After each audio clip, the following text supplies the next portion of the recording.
పరిశుద్ధ గ్రంథం ఛానల్ వీక్షిస్తున్న ప్రతి ఒక్కరిని దేవుని పేరిట వందనాలు తెలియజేసుకుంటున్నాం. ప్రేమ, సంతోషము, సమాధానం సదా మీకు తోడేంటి నడిపించిన గాక. నిన్నటి దినాన కీర్తన గ్రంథం 72వ అధ్యాయం చదువుకున్నాం. ఈరోజు కీర్తన గ్రంథం 73వ అధ్యాయం చదువుకున్నాం. ఇశ్రాయేలీయుల ఎడల, శుద్ధ హృదయుల ఎడల నిశ్చయముగా దేవుడు దయాళుడై ఉన్నాడు.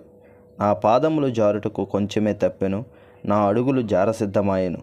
భక్తిహీనుల క్షేమము నా కంట పడినప్పుడు గర్వించు వారిని బట్టి నేను మత్సరపడితిని.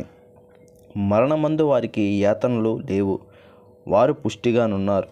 ఇతరులకు కలుగు ఇబ్బందులు వారికి కలగవు. ఇతరులకు పుట్టినట్లు వారికి తెగులు పుట్టదు. కావున గర్వము కంఠహారం వలె వారిని చుట్టుకొనుచున్నది. వస్త్రం వలె వారు బలాత్కారము ధరించుకొందురు. క్రొవ్వు చేత వారి కనులు మెరకలై ఉన్నవి. వారి హృదయ ఆలోచనలు బయటికి కానవచ్చుచున్నవి.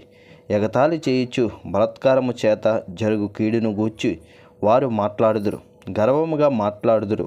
ఆకాశము తట్టు వారు ముఖము ఎత్తుదురు. వారి నాలుక భూసంచారము చేయును. వారి జనము వారి పక్షము చేరును.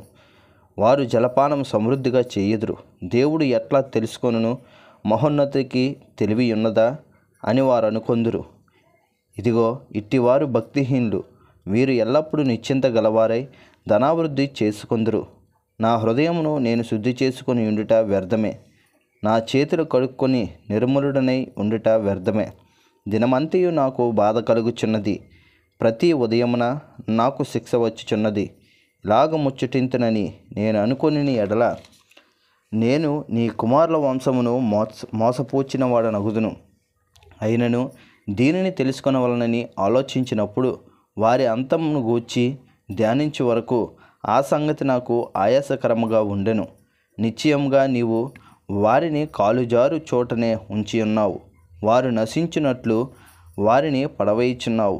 క్షణమాత్రంలోనే వారు పాడైపోవుదురు. మహాభయము చేత వారు కడముట్ట నశించుదురు. మేలుకొనినవాడు తన్ను కన్న కల మరిచిపోవునట్లు ప్రభువా, నీవు మేలుకొని వారి బ్రతుకును తృణీకరింతువు. నా హృదయమును మత్సరపడెను. నా అంతరంద్రియములలో నేను వ్యాకులు పడితిని. నేను తెలివిలేని పశుప్రాయుడనైతిని. నీ సన్నిధిని మృగము వంటి వాడినైతిని. అయినను నేను ఎల్లప్పుడూ నీ యొద్దనున్నాను. నా కుడి చేయి నీవు పట్టుకొని ఉన్నావు. నీ ఆలోచన చేత నన్ను నడిపించెదవు. తరువాత మహిమలో నీవు నన్ను చేర్చుకొందువు. ఆకాశమందు నీవు తప్ప నాకెవరున్నారు? నీవు నాకుండగా లోకములోనిది ఏదియూ నాకు అక్కరలేదు. నా శరీరము నా హృదయము క్షీణించిపోయినను దేవుడు నిత్యము నా హృదయమునకు ఆశ్రయదుర్గమును స్వస్థమునై ఉన్నాడు. నిన్ను విసర్జించు వారు నశించెదరు. నిన్ను విడిచి వ్యభిచరించు వారందరినీ నీవు సంహరించెదవు. నాకైతే దేవుని పొందు ధన్యకరము. నీ సర్వకార్యములను నేను తెలియజేయనట్లు నేను ప్రభువైన యెహోవా శరణజొచ్చి ఉన్నాను. ఇంతటితో కీర్తన గ్రంథం 73వ అధ్యాయం పూర్తయింది.